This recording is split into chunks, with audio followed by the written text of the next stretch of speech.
근데 어떻게 보면은 이제 퀀트 같은 것도 사실 과거 이런 환경에서 이렇게 투자를 했으면은 네. 시장 수익률이 좀 좋았을 거야. 네. 어떻게 보면 이제 백테스팅이라고도 맞습니다. 하잖아요. 네. 그걸 하는 거니까. 그럼 얘는 사전 학습이 되어 있는 챗 GPT니까 네. 얘한테 그럼 그런 백테스팅은 가능할 거잖아요. 미래는 네. 모르겠지만 네. 이 조건 값으로 했을 때는 되지 않겠어? 막 이렇게? 정확히는 GPT는 그 정도까지 커스터마이즈는 안 해줘요. 대신 예. 전략 자체를 만들어 예시를 보여줄 수는 있거든요. 예. 근데 이게 백테스팅을 실제로 막 수행하지는 않아요. 그렇게 보시면 될 것 같아요. 그러니까 전략을 만들어는 줄 수 있는데, 예를 들어 제가 말 예시를 그대로 보여드릴게요. 언어로. 네, 제가 예를 들어 예시로 보여드리는 게 여기 장단기 추세선 크로스오버 전략. 네. 그래서 저희가 이런 거 많이 쓰잖아요. 특정 이동 평균선에서 뭐 예를 들어 단기 골든 크로스 뭐 이런 맞아요. 거. 그래서 크로스오버해서 단기 추세선이 상향 돌파하면 매수하고 반대 매도하고 네. 이런 전략을 예를 들어 GPT를 통해서 만든다고 하면은 네. 제가 여기 첫 번째 질문을 이렇게 크로스오버 전략을 파이썬 코드로 구현해 달라고 네. 빌드 지어달라 이렇게 주문을 합니다. 예. 그러면 이렇게 코드를 만들어 주는데 아. 여기 GPT가 좋은 점은 이렇게 설명으로 주석을 달아주거든요. 아. 근데 이거 한국어 부분은 제가 이제 따로 번역을 해서 넣은 거고요. 아, 네. 네, 그래서 여기 보시면 EMA 숄트에서 단기 추세선 기준을 10일로 잡고 네. 장기 추세선을 20일로 예시를 보여주는 거죠. 그러니까 11선과 21선의 단기 골든 크로스가 나오면 네, 이게 요 정도? 이게 정말 10일, 20일이라는 아까 제가 사람이 임의로 정해주는 변수를 하이퍼 파라미터라고 했잖아요. 네, 네, 네. 이게 그러면 하이퍼 파라미터거든요. 10, 20은 사람이 네. 정해주는 거잖아요. 네. 이게 최적화된 10일, 20일이 가장 좋은 백테스팅 결과를 준다는 게 아니라 GPT는 예시를 그냥 보여주는 거죠. 전략. 그러니까 누가 저렇게 넣어놨으니 네. 그러니까 예를 들어서 5일선이 21선을 돌파할 때랑 네. 뭐 11선이 61선을 돌파할 때랑 각각의 결과는 다 다를 수 있지만 맞습니다. 그냥 쟤한테 누가 넣어놓은 입력값이 11선과 21선의 골든 크로스니 그냥 쟤는 저걸 보여주는 거예요? 그죠. 그냥 10일, 20일을 그냥 랜덤으로 가져온 거라고 보시면 되겠습니다. 그리고 여기 또 마찬가지거든요. 여기 보시면 여기는 이 종가 데이터를 불러오는 걸 가정을 하는데 네네네네. 여기 스톡 데이터 CSV인데 이거 엑셀 파일이 형식이거든요. 예. 그냥 이미의 엑셀 파일을 불러온다고 가정 예시를 그냥 보여주는 거예요. 네. 이미 엑셀 파일이 어디 있길래? 그냥 예를 들어 컴퓨터 안에 있을 것이라고 가정을 하고 이렇게 불러온다고 이제 써놓은 거죠, 예시를. 아, 그러니까 예시를 이제 코딩을 네. 한 거니까. 네네. 네. 저대로 그런데 코딩을 짠다면. 근데 보시면 이제 네. 그 다음 페이지에는 제가 그러면 네. 주식 종가 데이터를 따로 다운받는 방법을 보여달라고 이제 주문을 하는 거죠. 예. 그러면 이렇게 야후 파이낸스에서는 API를 통해서 주가를 받을 수 있게 해주거든요. 네. 그 방법을 파이썬을 통해서 이렇게 방법 보여줍니다. 여기 티커를 보시면 애플 티커 예시로 보여주고 이것도 또 예시죠. 또 예시로 최근 365일간의 종가를 불러오게끔 이렇게 가져오는 겁니다. 그리고 그리고 간단한 이제 코딩 짜는 거 정도는 알려줄 수 있는. 맞습니다. 그러니까 예시로 주는 거예요. GPT는 이렇게 할 수 있다. 네. 가능성. 예를 들어 좀 더 주문을 하면 해주긴 할 거거든요. 네. 예를 들어 제가 웹 개발을 하는데 뭐 분홍색 배경 화면에 뭐를 추가해줘. 이렇게 하면은 그것까지 추가를 해줄 거예요. 하지만 뭐 특별한 주문이 없는 이상 예시를 보여준다고 보시면 될 것 같고요. 네. 보시면 여기 쇼하루 이제 백테스트 하는 법을 보여줘라. 근데 여기서 제가 영어 문장을 보시면 더 기분이라고 했는데 네. 이게 대화의 맥락을 기억하게 더 붙여주는 거죠. 이게 자꾸 내가 아까 말한 거 예, 이런 식으로 이어주라고 자꾸 딴소리 하니까 이어줘서 전략을 백테스팅 하는 법 보여달라고 하면은 네. 아까랑 이어서 이렇게 보여주는 거죠. 네. 그리고 뭐 끝까지 가면은 이렇게 거래 비용까지 넣어주고 또 이상으로 뭐 백테스팅 성과 이렇게 그릴 수 있고요. 저거는 따로 그린 거죠? 저희 네, 제가 차트로? 따로 그렸죠. 차트까지 이제 네, 엑셀로 그렇죠. 그려주지 않기 때문에. 말 그대로 챗 GPT는 이제 언어로만. 네, 맞습니다. 언어로만 하는. 이렇게 이런 식으로 그러면 코드가 이제 완성이 될 수 있는데 여기서 제가 정확히 추가한 코드는 네. 이 한 줄이랑 예. 여기 한 줄이거든요. 이게 에러가 나지 않도록 좀만 추가를 해줬고 네. 나머지는 챗 GPT로 이렇게 조합을 잘 해서 만들었다. 네. 그래서 GPT는 약간 내가 어느 정도 특정 분야에 대한 지식이 있을 때 예. 개념을 잘 조합해서 좀 빠르게 디테일한 과정을 좀 빠르게 진행하는 데는 큰 도움이 될 수 있는데 제가 예를 들어 이걸 넣어준 거는 이게 GPT가 오류가 있어서 넣어준 거거든요. 이렇게 하면은 포지션을 시그널을 미리 1일 앞서서 알고 진입한 것처럼 GPT가 구성을 해주기 때문에 제가 이걸 수정하는 코드를 넣어준 거예요. 저도 뭘 알아야지 수정을 하지. 네, 그죠. 결국은 이제 GPT는 이게 되게 간단한 전략이잖아요. GPT를 잘 쓰는 사람은, 수혜를 가장 크게 볼 수 있는 사람은 이미 그 분야에 대한 어느 정도 전문성, 지식이 최소한 좀 갖춰져 있는 사람들입니다. 네, 검증이 돼야 돼요. 검증이. 이런 걸 잘 근데 활용하는. 쉽게 말하면 저거 그냥 텍스트를 칠 수 있는, 네. 나랑 채팅을 할 수 있는 계산기? 네, 이렇게 생각해도 돼요? 그죠. 계산기보다 똑똑한 계산기? 훨씬 이상의 성능을 보이는. 그러니까 성능 좋은 계산기. 맞아. 그거를 말로 풀어주는 계산기 이거 아니? 그죠. 계산기인데, 계산기라고 하면 약간 오해의 소지가 있는 게, 네. 계산기는 이제 주어진 규칙 내에서 그냥 경우의 수를 보여주는 게 계산기 느낌이고, 네. 얘는 그래도 좀 인간다운 계산기죠. 약간 자연스러운 계산기. 그러니까 자연어를 학습한. 네, 맞습니다. 요렇게 알고 나니까 왜 챗 GPT가 이제 만만해 보이지?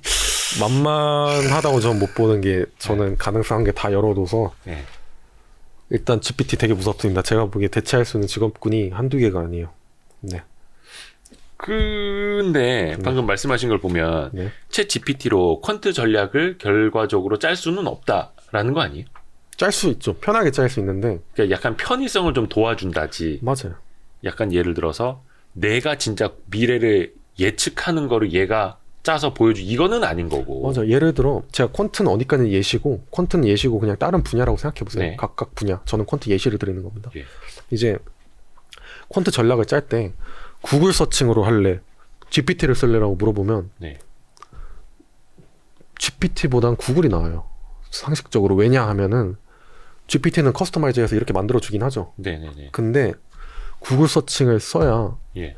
검증이 돼요. 이게 사람들이 피드백을 남겨주잖아요. 예를 들어 블로그 포스트에 내가 이런 전략을 썼어라 해서 남겼는데, 네. 그러면 야 이거 틀렸어. 이거 잘 했는데 그래도 이렇게 개선해봐, 이런 피드백이 달리잖아요. 네. GPT는 그런 과정이 다 생략되잖아요. 네네. 상식적으로. 그래서 GPT는 그렇게 검증 과정이 필요하기 때문에 구글 서칭 대비 그렇게 큰 이점을 가지지는 않아요. 대신 이런 업무는 좀 잘 도와줄 수 있어요. 예를 들어 내가 특정 상황에서의 뭐 비즈니스 메일이나 아니면 특정 형태의 문서를 작성을 하고 싶은데 처음 작성하기 좀 막연하잖아요. 네. 글은 처음 쓰는 게 제일 어려우니까 네. 일단 한번 키워드를 넣고 한번 뽑아보는 거야. 네. 그런 형식이 갖춰졌으면 저는 사실상 그 문서를 완성하는 데 사소한 디테일을 좀만 넣어주면 되는 거잖아요. 네. 그런 관점에서 접근하면 업무의 효율성이 높아질 수 있는 거죠. 네.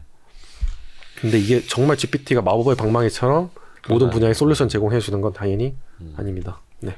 근데 약간 조금 과대평가된 측면이 없지 않아 있는 것 같아가지고. 지금 시장이 과민 반응을 실제로 하고 있죠. 그래서. 네. 그러니까 이게 나중에서 스카이넷을 발동해야 되는 것 아니냐. 네. 그러니까 터미네이터 영화에 나오는 것처럼 네. 인공지능이 모든 걸 이제 좌우하고 지들이 판단을 하고 막 앞서가고 스스로 더 막 학습해갖고 어느 날 더 막 앞서 나가 있고 네. 그럴까봐. 네. 근데 그거는 아니라는 거고. 그럴 일은 없지만 이제 결국 아까 제가 말씀드린 것처럼 AI는 아주 좋은 도구입니다. 그래서 도구는 내가 할 수 있는 일을 대체를 실제로 할 수가 있어요. 그런 점에선 각 분야에 따른 AI가 발달할수록 대체될 수 있는 직업군은 많아지지만 궁극적으로 AI가 인간 수준의 사고 능력을 갖추기보다는 그냥 인간의 생체 신호를 모방한 복제품으로 줄기세포로 새로운 인간을 만드는 게 그게 훨씬 빠를 겁니다. 네. 그러니까 손날이나 주먹을 대체하는 도끼가 될 수는 있겠지만 네, 도끼 자루를 사람이 결국 손으로 잡아야 하는. 맞습니다. 네. 아, 비유 멋있다. 그러니까. 그러면 네. 요 뒷부분은 그럼 우리가 또 뭐 봐야 될 게 네. 어떤 게 있을까요? 이게 뭐 결론은 결국에 제가 이렇게 써놨는데 예. 또 마찬가지 맥락입니다. 그러면 분석자가 결국 인공지능보다 더 똑똑해야 한다는 거죠. 결론적으로 아까 제가 그 인간 본연의 영역으로 논리학에서 연역 추론 예시를 드렸잖아요. 네. 근데 아까 제가 타당한 연역 추론은 전제가 참일 때 결론이 참으로 도출될 수밖에 없고 네. 반대로 전제가 거짓이면 결론은 거짓으로 도출될 수밖에 없는 논증 과정이라서 논리 구조 그 자체를 중시한다라고 말씀을 드렸는데, 근데 사실상 그러면 이 전제 1이 네. 참이 아니라 거짓이면 결론은 거짓으로 도출되잖아요. 네. 그래서 연역 추론에서는 타당한 연역 추론 이상의 추론 논증을 요구하는데 그게 건전한 연역 추론입니다. 그거는 전제가 다 참인 것을 또 전제로 두고 있어요. 그래서 그러면 if A then B라는 간단한 이제 만약에 A라면 B다라는 이런 간단한 전제에서 if A then B라는 이 논리 구조가 맞은지는 또 검증을 해야 되고요. 네. 그리고 A와 B라는 개념 그 자체가 참인지 거짓인지 그리고 조합할 수 있는지 여부는 결국에 인간의 몫으로 남아있을 수밖에 없어요. 그래서 유발 하라리 이제 호모사피엔스. 네, 호모사피엔스 유발 하라리가 네. 결국엔 AI가 발달을 해서 생체학적 알고리즘까지 발전을 하면서 인간을 대체할 수 있을 것이다. 특히 이제 상위 직업군 오히려 저희가 생각하는 건 보통 하위 직업군이잖아요. 네. 유발 하라리는 상위 직업군을 대체할 수 있을 것이다라고 하는 건데 이건 약간 망상이죠. 인문학자의 좀 과격한 표현일 수도 있지만 하라리 그 들으면 또 이제 화내시겠는데. 유발 하라리가 최근에 AI에 대한 코멘트를 좀 너무 좋게 했거든요. 네, 근데 그 정도는 아니라는 겁니다. 이게 그 에세이를 그러니까 본인 책을 읽고 에세이를 되게 잘 썼다 이건데 네네네. 그런 건 되게 잘할 수 있어요, 딥러닝. 근데 이 책을 읽고 독후감 써봐 그러면 기가 막히게 잘 쓴다는 거죠. 그죠. 그래서 실제로 학생들이 이제 독후감 같은 거 많이 맡기는 건데. 그 미국의 어떤 학교는 학생들이 그걸로 숙제 냈다가 다 0점 처리됐다 그러죠. 그죠. 근데 유발 하라리의 그 인사이트를 담은 새로운 책을 내봐라라고 그건 절대 안 된다는 거죠. 독후감을 잘 만들어줄 수 있는데. 짜집기 해서. 네. 아까 새로운 책을 만들려면 여러 개념을 그럴듯하게 잘 조합을 해야 되잖아요. 아까 이 전제를 잘 마련해서 적절한 논리 구조를 통해서 결론을 도출해야 되는데 빅데이터로 학습시킨 거는 사실상 학습을 시킬 때 이게 참인지 거짓인 전제인지를 구분을 잘 못해요. 예를 들어 논문을 보더라도 아무리 이게 특정 뭐 학술지에 등재가 됐다고 해도 논문을 결국에 이걸 쓸 수 있는 논문인지 아닌지는 분석자가 결정해야 되거든요. 근데 여기서 네. 요게 이제 허성민 연구원의 그 네. 리포트 자료에 있는 내용은 아닌데 네. 공부 많이 해오신 것 같아서 좀 여쭤보면 이제 챗 GPT는 말 그대로 네. 채팅하는 애고 네. 다른 AI 그 업체들이 많다 하더라고요. 미술, 그림을 대신 그려주는 거, 네. 아니면 음악을 만들어주는 거, 네네. 어마어마하게 이제 범위가 많다 하더라고요. 맞아요. 그리고 과거에는 야 그래도 뭔가 창의성이 있는 거, 창조적인 거는 AI가 못 따라오고 예술적인 거는 사람의 영역으로 남아 있을 거야. 근데 이제 그걸 네. 다 흉내를 내는 거잖아요. 맞아요. 그러면 그거는 네. 창조예요? 아니에요. 창의성이에요? 아니에요. 이거는 되게 선문답일 수도 있는데. 네. 일단은 창조죠. 왜냐하면 뭐 만들어내니까. 일단 기본적으로 모든 창조가 이 기존의 개념에 기초하지 않은 건 하나도 없지 않을까요? 그죠. 뭐 세상 아래, 그 하늘 아래 새로운 건 네. 없다 이러면서. 근데 일단은 뭐 조합을 해서 네. 만들조자. 네. 만들었어. 네. 근데 창조에서 중요한 거는 저희의 기쁨이잖아요. 들었을 때 기분이 좋으면 그건 창조가 맞죠. 네네네. 네. 근데 만약에 챗 GPT를 활용해서 에세이를 쓴 게 네. 그럴듯하면 그건 당연히 인정을 해줘야죠. 그게 내용이 맞다면. 뭐 짜집기 일조라도. 네. 예. 그건 당연히 창조로 볼 수 있는데 다만 그 내용이 모든 분야에서 범용적으로 쓰였을 때 그렇게 좋은 결과를 내진 않을 거라는 거죠. 그러니까 창조라는 건 결국에 우리가 그걸 accept 할 수 있어야, 받아들일 수 있어야 되는 건데 거기로부터 효용을 느껴야 되잖아요. 네. 결과물을.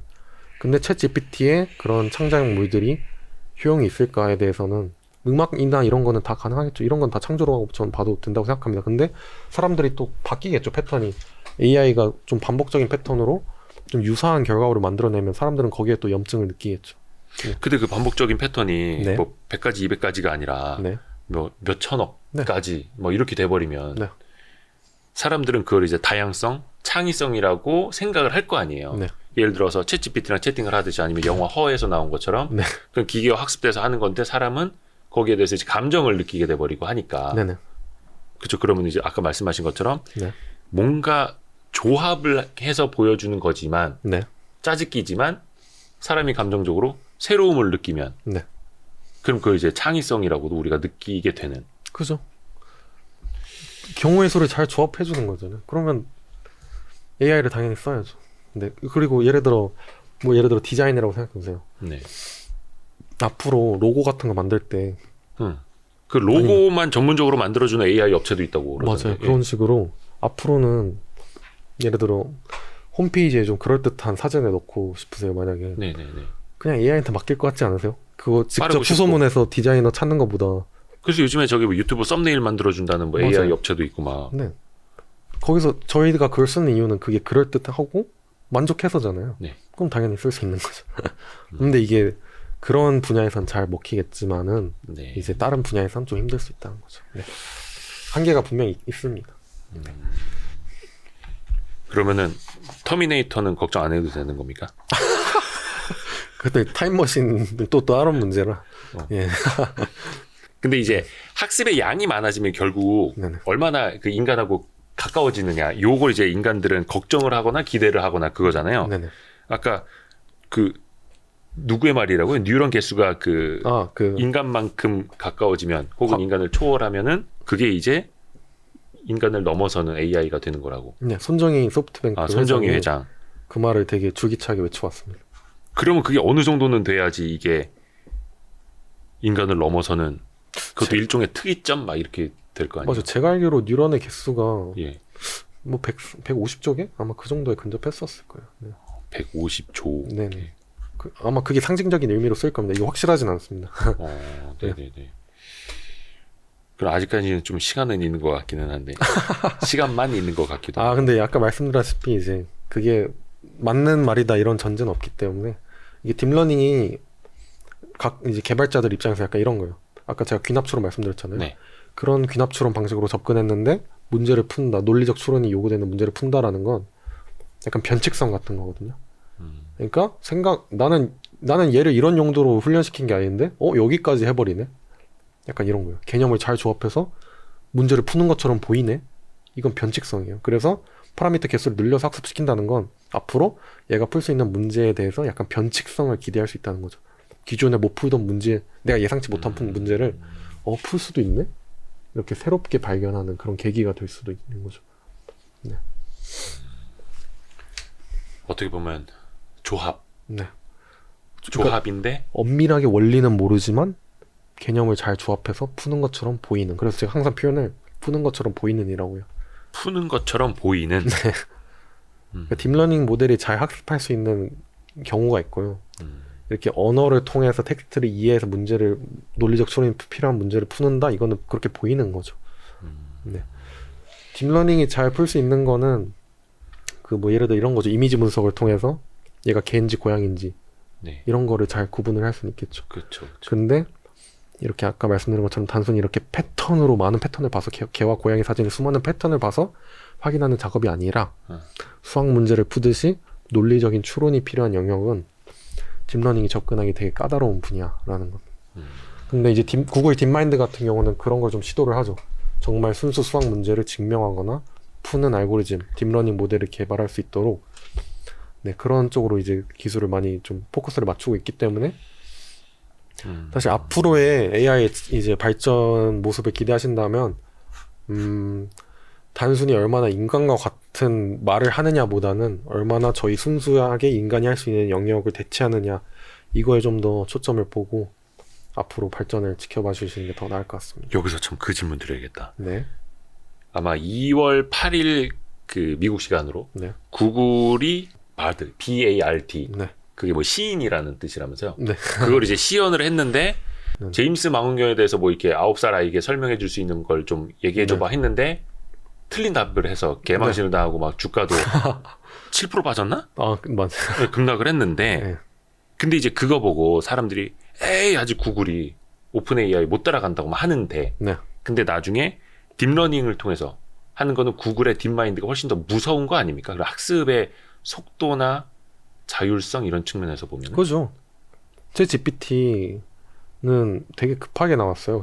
아까 말씀드렸듯이 이미 GPT-3라는 건 이미 개발이 돼 있었고 예. 그 기반으로 좀 더 조정을 해서 학습을 시키고 나온 게 3.5고 물론 자연스럽게 대답할 수 있도록 학습시킨 건 맞는데 네. 그렇게 복잡한 논리를 요구하는 그런 알고리즘은 아니라는 거죠. 학습 과정이. 근데 딥마인드는 그렇게 특정 태스크에 특화된 아주 복잡한 문제를 풀기 위해서는 개발자의 창의성이 되게 많이 요구되거든요. 접근 네. 방식에 대한 그런 창의성이 많이 요구가 되기 때문에 네. 그런 개발자의 앞으로 이제 개발자의 능력이 좀 더 돋보이는 건 사실상 그런 특정 태스크에 대해서 아주 복잡한 문제를 해결할 수 있는 AI를 개발하는 그런 기술들 그런 거에 더 집중할 필요가 있습니다. 네. 구글 그게 좀 웃기죠 사실. 그런 사소한 실수로 주가가 하락한다는 게 얼마나 시장이 지금 AI에 대한 좀 과민 반응, 테마에 대한 과민 반응을 하는 건지 알 수 있죠. 그것 때문에 우리나라 AI 관련주도 막 폭락을 했고 중국의 AI 관련주도 다 폭락을 막 이랬대요. 네. 자, 아무튼 이제 사람들이 여기 집중을 하고 있는 건데 요거 한 번만 더 부탁을 드려볼게요. 솔직히 저도 잘 이제 이해가 안 가서. 네. 그러면 오픈 AI의 챗 GPT 방식과 구글의 딥마인드 방식, 이제 바드라고 하는 거, 그 가장 큰 어떤 방식의 차이를 조금 쉽게 좀 설명해 줄 수 있을까요? 방식 동일합니다. 그 GPT가 허망해지는데 질문한 사람. 그 트랜스포머잖아요. 트랜스포머가 구글에서 이제 논문을 이제 발표한 이제 알고리즘이고, 네. 사실상 지금 트랜스포머가 딥러닝 그 모델 중에서 자연의 처리 알고리즘으로 애초에 개발이 됐거든요. 트랜스포머는. 네. 트랜스포머는 챗 GPT의 T 트랜스포머. 네, 맞아요. 예. 그게 성능이 너무 좋아요. 그래서 지금 웬만한 자연의 처리 알고리즘은 다 트랜스포머를 쓸 수밖에 없어요. 근데 그 트랜스포머를 네. 구글에서 논문으로 발표했던 거예요? 네. 그거를 그러면 오픈 AI가 가져다가 쓴 거고. 네, 그런 원리를 거기다 차용해서 쓴 거죠. 네. 마이크로소프트가 투자를 한 거고. 네. 그래서 구글과 경쟁하고 있는 거고. 네. 그런 거죠. 네. 그 결국에 모든 개발자들은 지금 트랜스포머 알고리즘을 다 써요. 어차피. 근데 그건 이제 오픈 소스로 해서 말 그대로. 근데 구글이 발표했고 GPT도 마찬가지로 GPT-3 학습시키고 오픈 소스로 공개했거든요. 네. 근데 오픈 AI가 네. 이게 약간 비영리 집단으로 시작한 거라면서요. 맞아요. 어떤 뭐 AI가 진짜 뭐 인류를 뭐라든 좀 선하게 네. 좀 그 영향을 좀 줄 네. 수 있도록. 네. 물론 이제 그 자회사 통해서는 이제 영리 활동을 좀 한다고는 하는데 물론 이제 개발비가 필요할 테니까. 요게 그래서 마이크로소프트와 구글의 어떤 AI 대전, 네. 개발 네. 전쟁, 개발 경쟁으로 보는 게 그래서 사람들이 이제 투자 관점에서도 막 그렇게 덮보는 것 같아요. 맞아요. 근데 앞으로 주도권을 어디가 잡을지는 예상이 전혀 안 갑니다. 네. 사실 그건 내부의 엔지니어도 절대 모르죠. 사실 아까 말씀드렸다시피 혁신은 계단식으로 나왔는데 네네. 이 계단을 뚫을 혁신을 어느 쪽이 먼저 만들지는 예측이 좀 힘들죠. 자기들도 몰라요? 일단 기술적 반도체적인 그런 기술적인 발전도 따로 이루어지고 있고, 네. 네. 그것도 투자의 방향성에 따라 또 결과물도 다 다를 거고, 또 이제 결국엔 빅테크라고 하더라도 얼마나 그 이니셔티브가 중요한지도 좀 관건이잖아요. 네. 의지를 가지고 투자를 하고 모든 사람들이 협력해서 이제 결과물을 도출해야 되는 건데, 이니셔티브가 더 잘 갖춰진 팀이 더 좋은 결과를 또 금방 만들어낼 수 있겠죠. 네. 네이버도 그런 관점에서는 되게 열심히 하고 있죠. 팀을 꾸리고 하이퍼클로버 같은 이제 챗봇 형식으로 또 개발을 하고 있고요. 네. 근데 이제 그거는 얼마 전에 그 네이버도 그 얘기를 했어요. 네. 검색 기반의 챗 AI를 네. 개발하겠다. 네. 선보이겠다. 근데 결국 검색 기반이잖아. 네. 막 이렇게 하면서 오히려 검색 기반으로 챗 AI를 만드는 걸 어떻게 보면 좀 폄하하는 사람들이 막 생기던데. 네. 근데 그렇게 볼 거는 아니라는 거고. 네, 하이퍼클로버는 똑같은 거예요, GPT랑. 근데 한국어로 학습한 거죠. 그렇죠. 그리고 거기에 네. 어떤 네. 데이터들이 맞아요. 학습되도록 들어가느냐. 네. 이게 챗 GPT가 뭐지? 제너러티브 프리트레인드 네. 트랜스포머. 네. 그러니까 범용으로 네. 넓게 사전에 학습이 된 네. 트랜스포머는 말 그대로 이거를 언어로 네. 얘가 표현해 줄 수 있는. 네. 딥러닝 모델의 일종. 가장 좋은 성능을 보이는 딥러닝 모델 알고리즘의 이름. 트랜스포머. 네.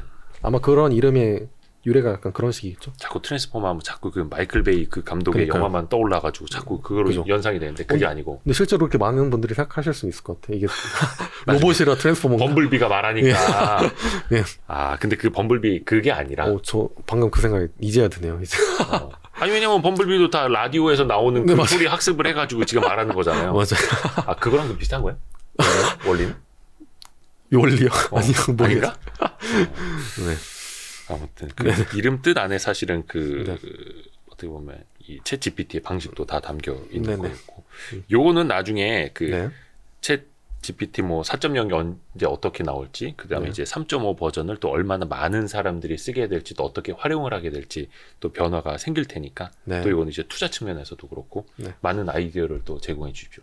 네. 이거 좀 GPT-4 같은 경우는 네. 오히려 대중이 좀 실망할 가능성도 있거든요. 아니, 실망을 할 수도 있다. 지금 약간 과민 반응한 거잖아요.